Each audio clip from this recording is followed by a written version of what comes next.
Apa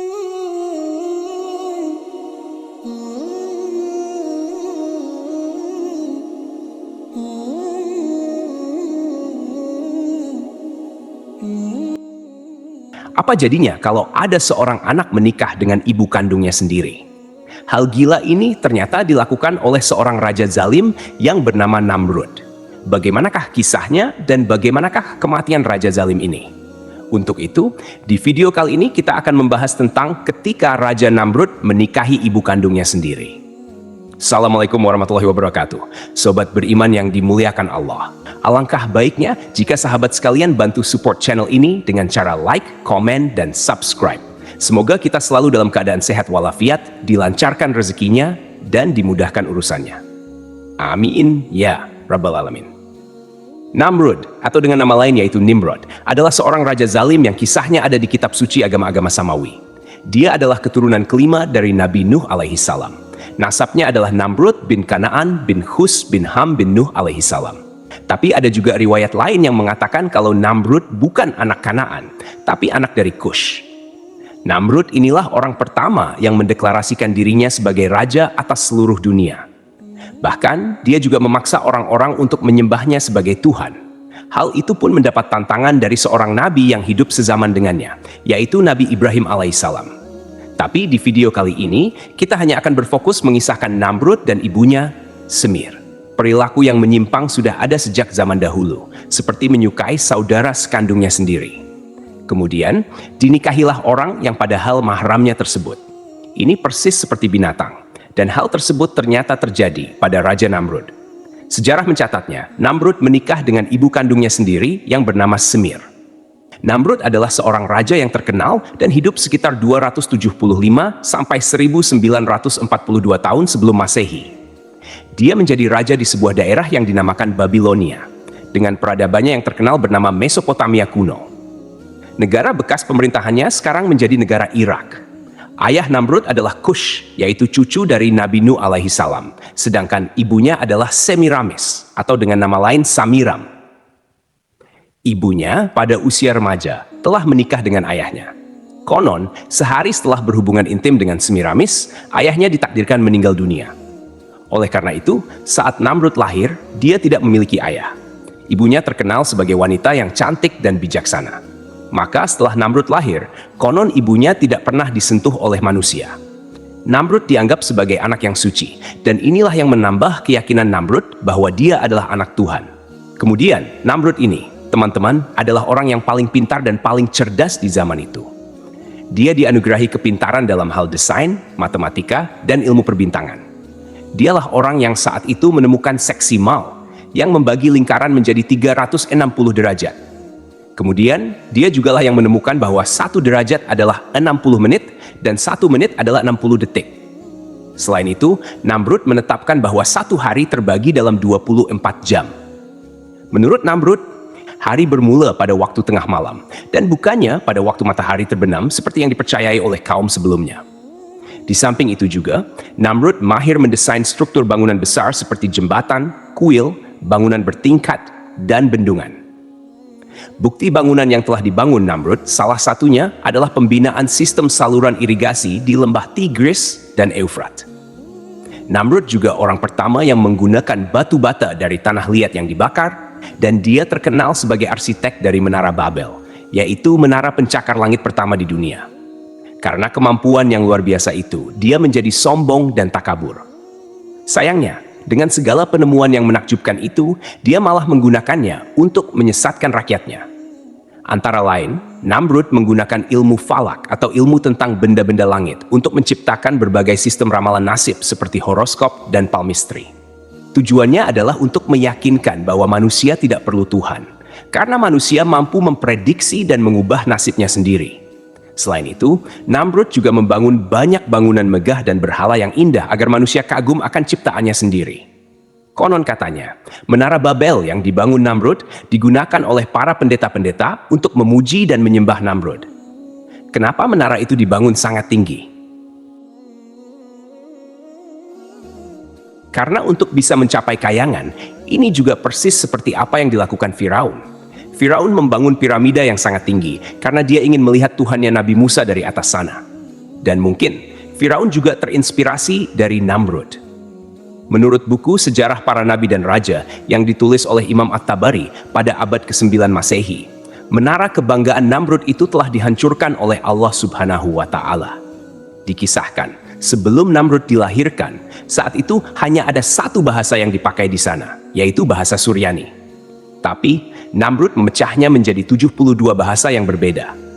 Akibatnya, mereka tidak dapat berkomunikasi satu sama lain dan mereka juga tidak bisa membangun kembali menara tersebut. Namrud juga sangat menyukai ilmu sihir yang dia gunakan untuk mempengaruhi rakyatnya. Konon katanya, Namrud mempelajari ilmu sihir melalui dua malaikat, Harut dan Marut, yang pernah disebutkan dalam Al-Quran. Selain itu, Namrud memulai era yang baru, di mana manusia memandang rendah pada Tuhan. Padahal, dari masa sebelumnya hingga ke Nabi Nuh, orang-orang mengagungkan Allah Subhanahu wa Ta'ala sebagai satu-satunya Tuhan di alam semesta. Rakyatnya saat itu tidak diperbolehkan melakukan kebaikan untuk Tuhan, karena baginya Tuhan yang gaib adalah lemah. Oleh karena itu, orang-orang yang ada di bawah Namrud bisa mengikuti apa saja yang hawa nafsunya mau, seperti berpesta, seks bebas, arak, dan segala kemungkaran lainnya. Karena itulah, Namrud diberi gelar Dewa Anggur karena dia mabuk dengan keduniaannya. Dia juga mengklaim dirinya sebagai Tuhan karena sebagai seorang manusia, dia merasa lebih tahu tentang kelemahan manusia lain dibanding Tuhan yang jauh terpisah dari makhluknya sendiri. Selama hidupnya, Namrud banyak membangun kota-kota megah seperti Babel, Erek, Akkad, Asyur, dan Niniwe. Peninggalannya bisa dilihat di Mosul dan Baghdad saat ini. Ada juga sebuah gunung yang bernama Gunung Namrud yang terletak di Adiyaman, Turki. Disebutkan dalam sejarah bahwa Semiramis menikahi Kush, cucu dari Nabi Nuh alaihi salam. Saat itu, Semiramis masih belia dan wajahnya sangat cantik serta pintar. Bahkan, tak ada seorang pun di negeri itu yang lebih cantik daripada Semiramis. Tak lama setelah menikah, Kush wafat dan Namrud lahir tanpa kehadiran seorang ayah. Namun, menurut pengakuan Semiramis, dia melahirkan Namrud tanpa ayah dan menganggap dirinya suci tanpa pernah disentuh pria, sehingga menganggap Namrud adalah anak yang suci, lahir dari seorang perawan. Setelah Namrud menginjak usia dewasa, Semiramis sering cemburu ketika gadis-gadis mendekati anaknya itu, karena dia tidak mau Namrud dimiliki oleh wanita lain. Dia pun menikah dengan anak kandungnya sendiri. Namrud yang suci dan dianggap sebagai Tuhan itu kemudian disalib dan ditempatkan dalam sebuah gua bersama domba. 3 hari kemudian, batu yang menutup mulut gua itu terguling dan terlihat pintu masuk ke dalam gua terbuka. Dikatakan bahwa ketika itu, jasad Namrud telah menghilang. Tak ada apapun di dalam gua tersebut. Setelah kematian Namrud, mereka menganggap Namrud sebagai dewa mereka. Mereka menamainya dengan Osiris, Isis, dan Horus. Jadi, artinya mereka memiliki 3 dewa atau 3 Tuhan yang mereka sembah sebagai bentuk dewa yang dipuja oleh orang-orang setelahnya. Orang-orang Babilonia kemudian mengadakan upacara musim semi untuk memperingati kematian dan kebangkitan Namrud setelah 3 hari kematiannya. Mereka menawarkan roti bertuliskan lambang salib surya. Semiramis, ibunya sekaligus istrinya, menyebarkan ajaran bahwa roh Namrud tetap akan hidup selamanya. Untuk memperingatinya, sebuah pohon evergreen atau cemara ditafsirkan sebagai bukti kehidupan baru bagi Namrud. Kemudian untuk mengenang hari kelahirannya, Namrud akan hadir di pohon cemara itu dan meninggalkan bingkisan yang digantungkan di ranting-rantingnya. Para penganut agama pagan kuno menamai pohon itu sebagai Mr. Toy.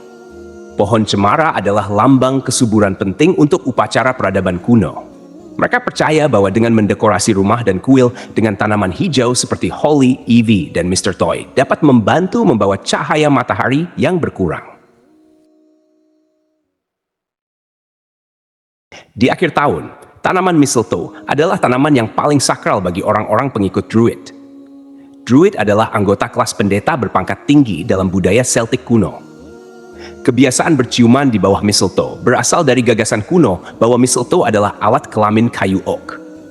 Diyakini bahwa pelukan di bawah buah yang berkilauan pasti menjamin pembuahan atau kehamilan dari pasangannya. Selama berabad-abad, tradisi ini digunakan untuk merayakan pertengahan Saturnalia. Ajaran agama Babilonia yang diajarkan Namrud dan Semiramis terdiri dari 3 elemen, yaitu api, ular, dan matahari. Para pengikutnya diharuskan fokus ke matahari, karena matahari merupakan bagian penting, dan sebagian besar dari mereka menyembah matahari dengan harapan mendapatkan cahaya yang berujung pada kesejahteraan. Jika mendengar kisah agama Babilonia dari Namrud ini, mungkin sebagian dari kita akan teringat dengan ajaran agama Kristen. Karena hampir sebagian ajaran atau cara-caranya mirip, hanya saja berbeda nama dan tokoh-tokoh yang ada di dalamnya. Suatu hari, Namrud pernah melakukan eksperimen bodoh, yaitu mencoba membunuh Tuhan supaya dia menjadi satu-satunya Tuhan yang berkuasa di alam semesta. Dia pun melepaskan anak panahnya ke langit. Kemudian, anak panah itu jatuh, dan ujung anak panahnya terdapat lumuran darah. Saat itulah dia merasa berhasil membunuh Tuhan. Kalau kita mendengar kisah ini, kisahnya hampir sama dengan Ya'juj dan Ma'juj di akhir zaman, yang mencoba membunuh Allah Subhanahu wa Ta'ala dengan melepaskan anak-anak panah mereka ke langit. Mungkin saja Ya'juj dan Ma'juj ini terinspirasi dari Namrud. Padahal, untuk kita yang berakal, itu adalah suatu tindak kebodohan. Mungkin saja Namrud tahu kalau tindakannya adalah kebodohan. Namun, Namrud hanya berusaha meyakinkan orang-orang bahwa di atas sana sudah tidak ada lagi Tuhan yang harus mereka sembah. Tetapi, beberapa orang tidak yakin bahwa Tuhan benar-benar sudah mati dibunuh oleh Namrud. Akhirnya, Namrud pun melakukan percobaan kedua. Suatu hari, dia mengumpulkan seluruh bala tentaranya di suatu tempat. Kemudian, dengan aba-abanya, mereka semua serempak melakukan gerakan menyerang. Namun, bukannya berhasil membunuh Tuhan, datanglah segerombolan nyamuk yang menyerang mereka. Ribuan nyamuk itu menggigit dan mengerumuni bala tentara Namrud hingga banyak yang mati. Ada seekor nyamuk yang berhasil masuk ke dalam kepala Namrud melalui salah satu lubang di tubuhnya. Karena peristiwa itu, Namrud menjadi sakit. Kepalanya selalu pusing, dan karena suara nyamuk terdengar di dalam kepalanya, dia mengalami kegelisahan berkepanjangan. Namrud pun memukul kepalanya berkali-kali. Setelah dipukul, rasa sakitnya hilang. Namun tak berapa lama, rasa sakit itu timbul lagi. Pada suatu hari, Namrud meminta seseorang untuk memukul kepalanya kuat-kuat. Dia berharap jika kepalanya dipukul dengan kuat, nyamuk yang bersarang di kepalanya akan mati.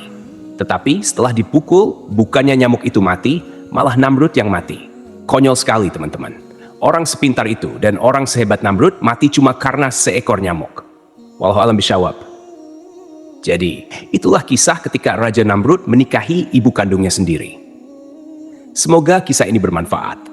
Lebih dan kurangnya mohon dimaafkan. Yang benar datangnya dari Allah Subhanahu wa Ta'ala, khilaf atau keliru itu datangnya dari saya pribadi sebagai manusia biasa. Sampai ketemu di kisah-kisah seru yang penuh makna selanjutnya. Saya akhiri. Wassalamualaikum warahmatullahi wabarakatuh.